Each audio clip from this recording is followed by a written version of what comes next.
What's going on, guys? My name is Joe. This is the Duel Factory. It's been a minute since I've recorded, and I actually had no intention of recording anything anytime soon. But I did go to a OTS Championship this weekend. It's St. Peters, Missouri, at the Collector Store, and I managed to get top 4 and get my invite.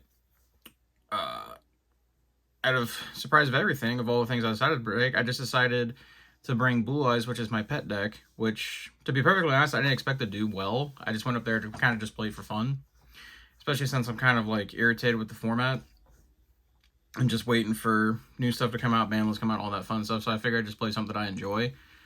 And I did start X1, and then I proceeded to win 4 straight to make it a top cut, and then won my top cut match. Now, in top 4, the pricing was the same other than first place got the mat, so I just dropped.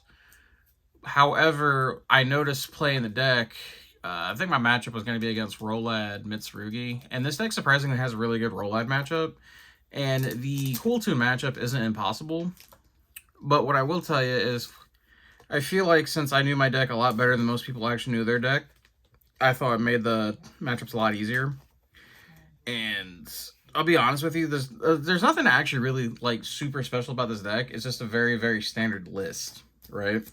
So if you're looking for, like, super spicy text and stuff like that, this is not the list. This is, like, not the profile. I'm just here to show you what I played, and that's about it. If you guys want to stick around for the video, but you still want the deck list, I'll have the deck list in the description below. And enough about that, I'll just go ahead and get into it. So like I said, it's more or less just like a standard list. So you play 2 copies of the vanilla. We're not playing the Magia build, so you don't play 3 in the Kaiba Man. For the actual starter cards, we play 3 copies of Sage, which it's, yeah, honestly, every hand you want to see, like, you either want to see Sage or realistically you want to see Maiden. Maiden's the one that plays through, like, hand traps the best because it's really hard to hand trap her in general. Not much to say there. It gets you to this card, which is True Light, which surprisingly, this format will probably not the best decision to play this deck. And that's because Fallen and the Virtuous is super popular, as well as other forms of back row disruption.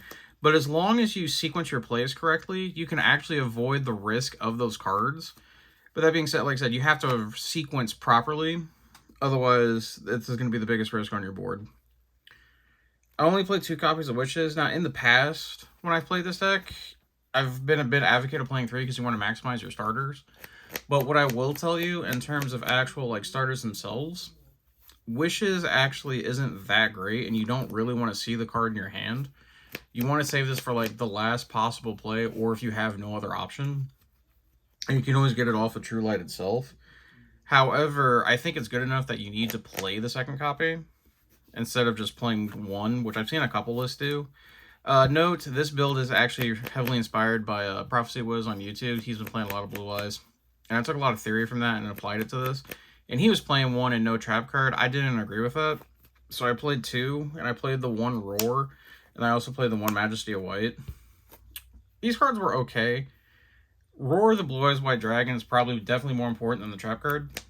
Just because it's a lot of times whenever you actually do get hand trapped, or you don't have access to your vanilla, this is how you get access to the vanilla. The trap card is cool, but most of the time it's not resolving or you're not getting to it, so you could probably get away with not playing to the main deck. And then you have to play the aforementioned Brick, which is Mausoleum of White. Which this is what actually, it doesn't seem like that, like it's that great of a card, but it is the main way you get access to your vanilla. And I think it's the fact that when you play against other players and stuff like that, they haven't played against Blue-Eyes in a long time. People forget if you don't have it, this gives you access to your vanilla. If you don't have it, your game plan has a really hard time. So a lot of people just don't know to hand trap at that point. It would make it really hard for me to play the game. But again, they weren't hand trapping like the field spell. They were hand trapping other cards in my deck. So that helped out a lot. So that's the actual Blue-Eyes cards. There isn't a better engine to play currently, so we are playing the Primite cards. To me, these cards, honestly, are the worst cards of the deck. And the only reason I say that is because they feel that they look like they generate, like, a bunch of advantage and a bunch of, like, powerful cards, but really, like, what they provide is minimal. And I don't actually like playing this engine in the deck, but there isn't anything else better to play, especially because this engine itself has the same problem as every other engine you try playing with the Blue-Eyes cards themselves, is that it has no way to bridge back and forth. What this provides, though, is one, it gives you access to your vanilla, because this card gives you access to Primite Lordly Load. And that, in terms, gives you access to your vanilla monster, which is what you need for your deck, your namesake of your deck to actually get going. And you also get the added benefit of playing Primite Drill Beam. But what I will tell you is, because of how people, when I played against, were prioritizing the importance of what they should hand trap, 9 times out of 10, my Primite cards ate the hand traps, which let my Blue-Eyes cards actually resolve. And then, since that's what allows you to grind the best, once I have access to them, that's where all my winning positions came from. Because one thing this deck does have going for it is its grind game is very good. A lot of times, if you can get past turn 2, you have a very, very significantly higher chance of winning your matches. But again, it comes a lot back. It all comes down to like proper sequencing and knowing your matchups. And that's actually one of the reasons I decided to play this deck, other than being my favorite. I just know the deck really well, so it makes your matchups a lot easier. So that's it for the Primite cards. And then the other reason this deck so guys play so much non-engine. Now, I will tell you, if you are going to be a Blue-Eyes enjoyer, you do have to play this card. It's mandatory. It's one of the best hand traps we have access to. And your deck is a synchro deck. Yes, you don't get the ability to use the effects of your Link monsters, but that doesn't necessarily matter. You're really just trying to diversify your non-engine and give yourself the best chance.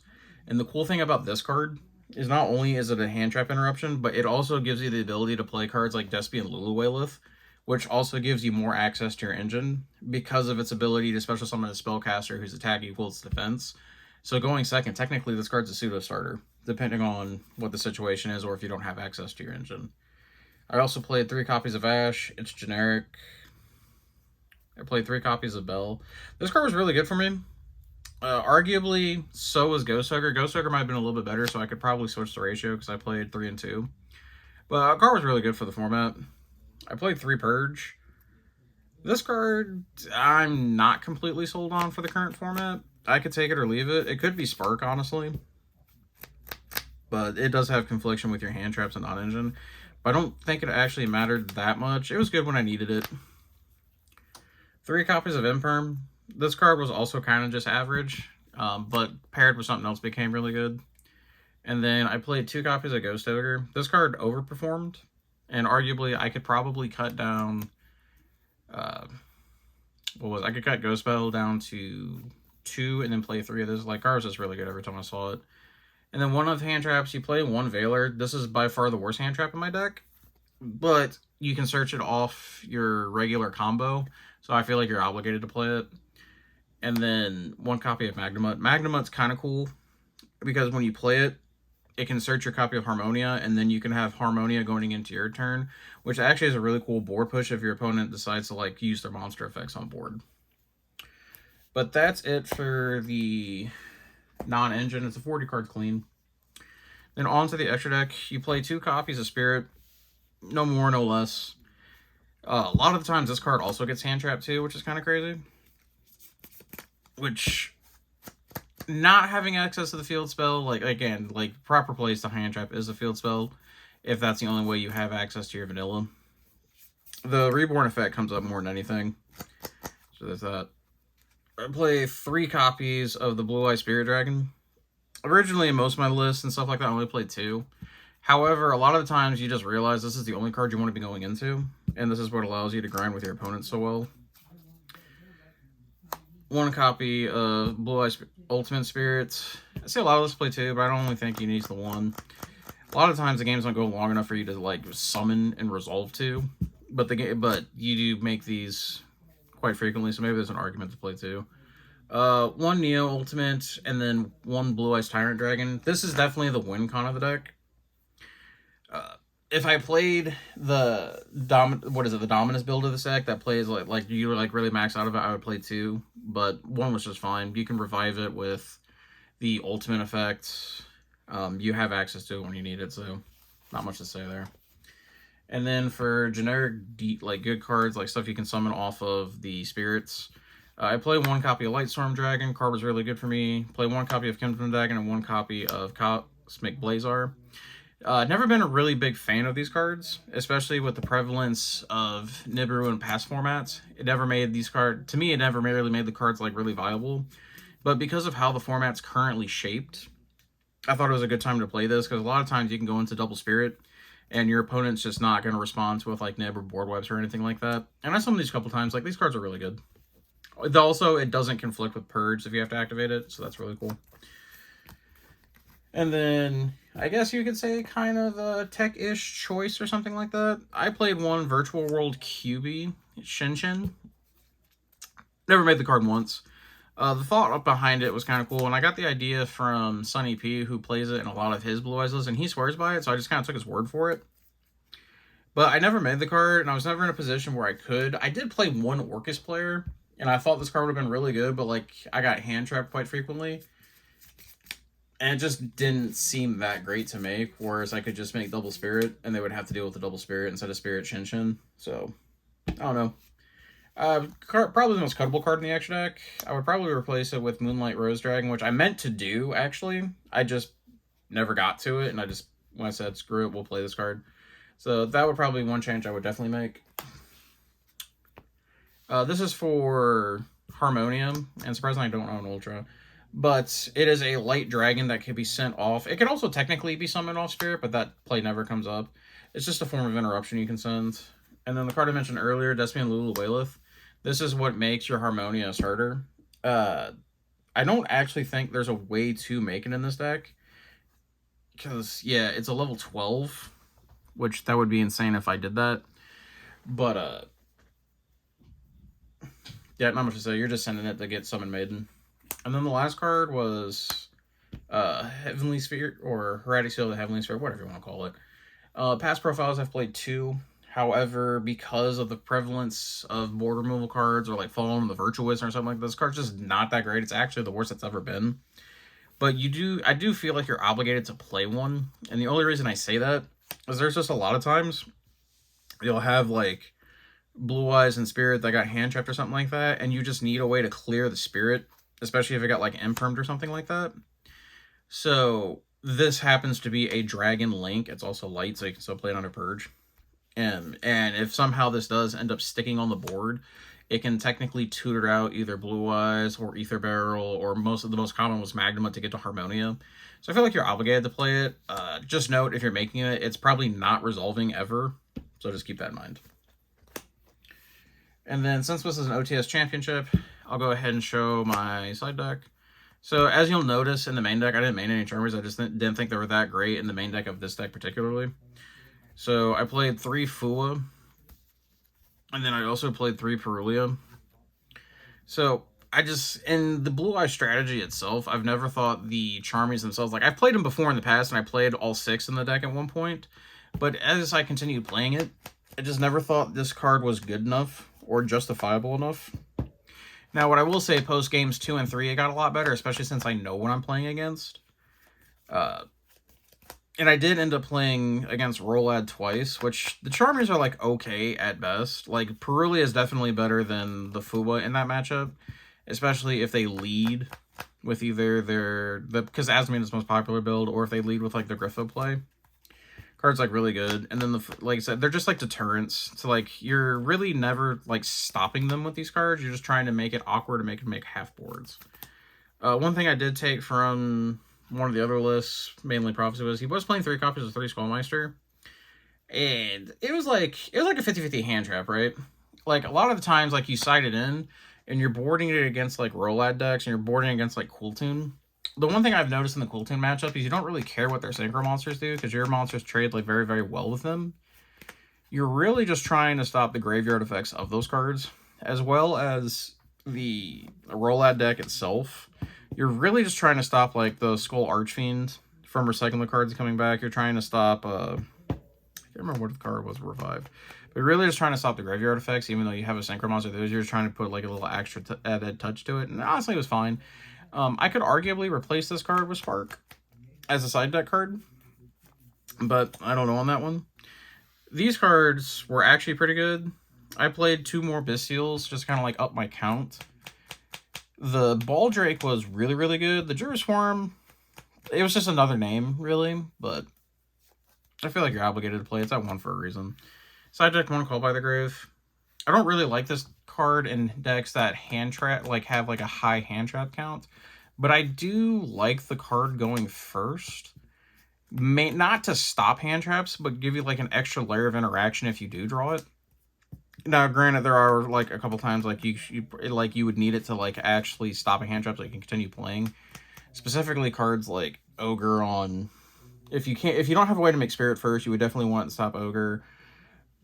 If Wishes is your best way, if like Wishes is your only way to start, then you need to be able to obviously need to make it resolve stuff like that. But like just as like another layer of interaction is why I really like this card. And then the last 3 was 3 copies of Solemn Accusation. The card honestly wasn't bad. I did Accusation a couple Mind Shuffles, which doesn't seem like correct.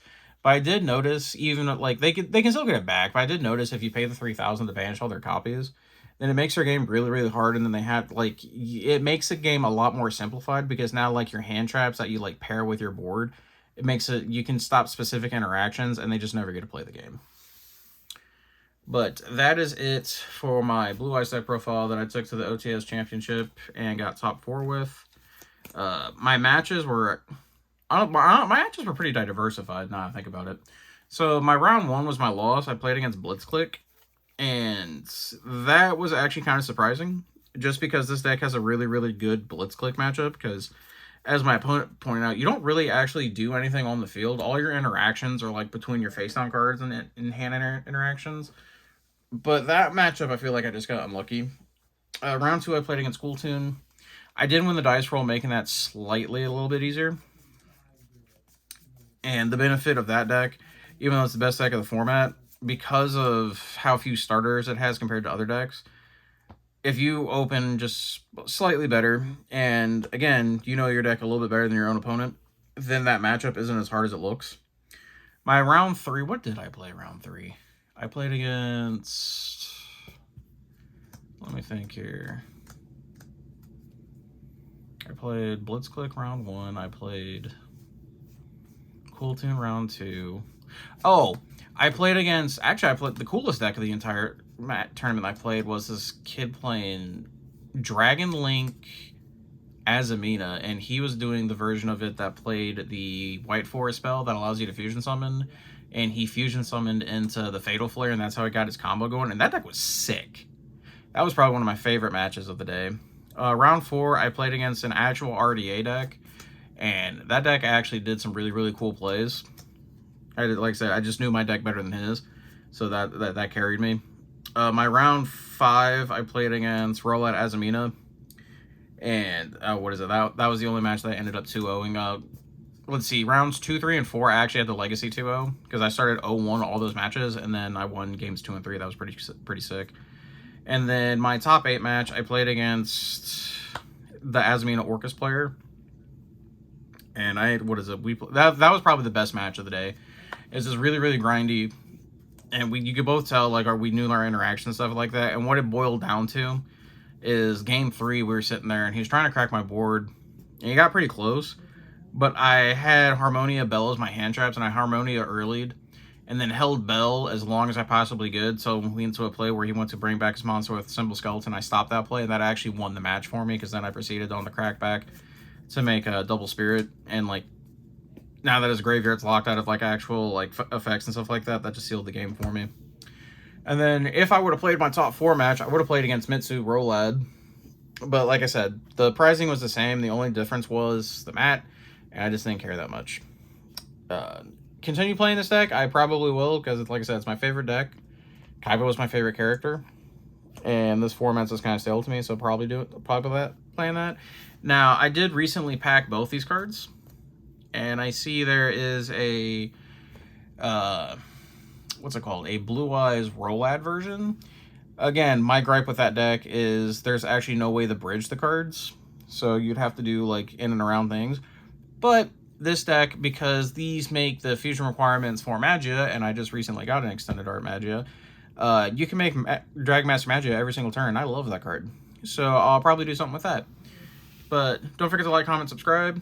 I may actually start doing some retro format tournaments, not tournament, but just retro format Yu-Gi-Oh profiles and whatnot, and matches of that one. But don't forget to like, comment, subscribe. I'll catch you guys in the next video. Peace.